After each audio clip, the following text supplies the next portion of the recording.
Hello, lovely. Welcome to my channel. This is Owusu's Kitchen. It is always a pleasure to have you here. In today's video, I'm sharing with you these two easy peasy Hausa Koko recipes. Both the dough and the dry mix powder are so easy to put together. You'll be spoiled for choice. So stay tuned and enjoy the video.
When it's done and portioned, I prefer to leave them overnight on the counter so that fermentation can take place, making it easier for you to use this.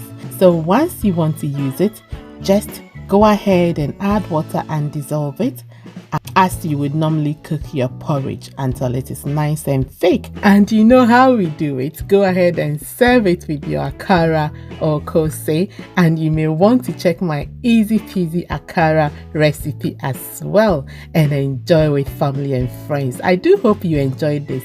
Please be sure to leave me a like on the page and share with friends and family. Also subscribe for more creative cooking ideas. Thank you for watching. I hope to see you again in my next video. Until then, take care and stay blessed. Bye bye.